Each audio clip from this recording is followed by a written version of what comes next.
We begin with a quick tour of universal approximators, specifically those with the logistic function shown here. This function can be controlled using two parameters, w, which adjusts the step of the function, and b, which adjusts its position. Sigma therefore produces a family of curves using two parameters, w and b. It turns out that any function can be approximated using a sum of curves from this family. That is, we can have several parameters w and b shown as vectors here, squares and circles. And for any given position x, we can evaluate this approximate function as the sum of sigmoids. Each of these sigmoids can also be scaled using a vector, and an external bias term b2 allows us to offset our approximate function. Given some function f that we wish to approximate, we can take point samples from this function and learn the w's and the b's as parameters of a neural network with sigmoidal activations. This network now serves as a proxy, and we can evaluate it at new points in the domain to obtain interpolated samples. The training and evaluation of this network are both easy to parallelize across neurons as well as sample locations. While all of this is quite well known, our contribution is to facilitate the computation of the integral of the proxy. Given a trained proxy, now let us see how we might calculate its integral. The integral of a sum of sigmoids is nothing but the sum of its integrals. Each of these integrals is a soft plus function, and therefore the integrations can be performed in closed form. So in 1D, this integral can be easily performed as the sum of soft plus terms. The formula for the sum at any position x gives us the integral from negative infinity to x. And so we can calculate the definite integral between any 2 points in an interval, say -1 to 1, simply as the difference of the values of the functions at these two endpoints. In 2D, the process remains the same, but the definite integral requires 4 evaluations of the cumulative integral, one at each of the vertices, and they need to be appropriately signed. While the idea remains the same in higher dimensions, the cumulative integral needs to be evaluated at the 2 raised to the d vertices of the d-dimensional hypercube, which makes evaluation using the naive formula quite expensive.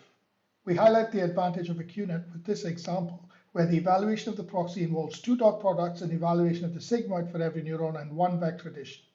To calculate the integral, we first pass the sigmoid's weights and biases through what we call a QNet. The final integral is the sum of the dot product of the outer or scaling weights and the output of the QNet along with a constant added to it. Our central contribution is the design of this QNet, a fixed weight network with 2 raised to d+1 neurons with 1 hidden layer and the output as a linear combination. Intuitively, the QNet evaluates the integrated sigmoids at the vertices of the hypercube. They are combined according to the signs appropriately at the vertices. The activation of each neuron is shown here as the polylog, in this case in 2 dimensions. This is the schema for calculating the double integral of a 2D proxy using 3 neurons. The use of a proxy along with the QNet provides several advantages, one of which is to accommodate operators such as slicing. To slice the function shown on the top right here along one of its coordinates means that that coordinate now becomes a constant represented as a red triangle here. The matrix vector product now gets decomposed into 2 dot products, of which the second is a vector, and this constant is therefore absorbed into the bias vector, resulting in a 1D approximator for the slice function. Given 2 functions and the weights of their sigmoidal universal approximations, the weights for the sum of the 2 functions is trivially obtained by concatenating the vector. Integration via QNets allows projection along arbitrary subsets of variables. Here, a double integral is first performed along y and then x. If the second integral is not performed, then we're left with this white curve, which is a function of x, the marginal along y. This is obtained by reducing the dimensionality of the QNet and combining the second and third inputs weighted by the triangle, which represents the position where we wish to evaluate the marginal. Thus, projection is achieved via input selection scaled by the location where the marginal is evaluated. This provides a functional representation of marginals, which is useful in rendering applications such as inverse rendering. Consider the space of 2 parameters for rendering the scene on the left. θ1, which represents the angle about the vertical by which the bull model is rotated, and θ2, which is the microsurface roughness of the material on the bull.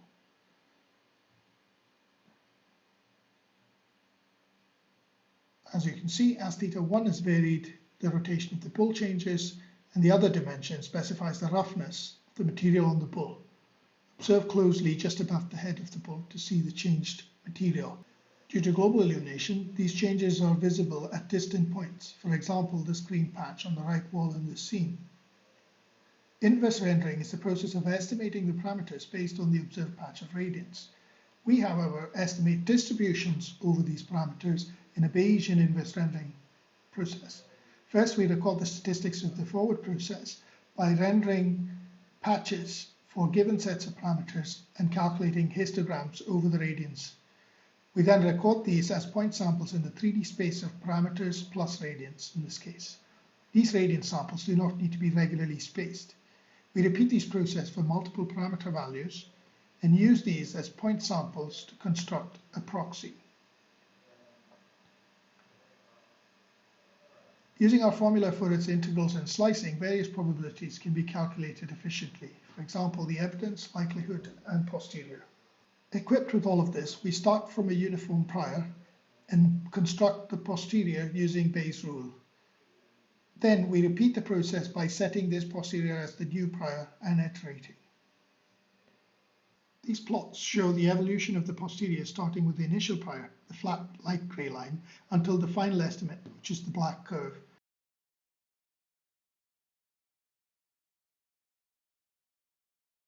Uninitialized proxies can be an interesting source of noise because their parameters can be used to intuitively control the qualitative aspects of noise.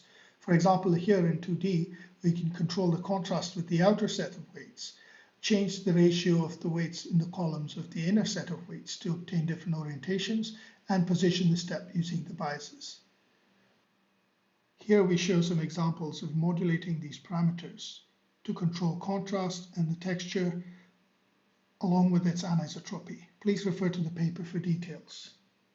Here are some examples of using a 4D noise function to define the spatiotemporal density of fog.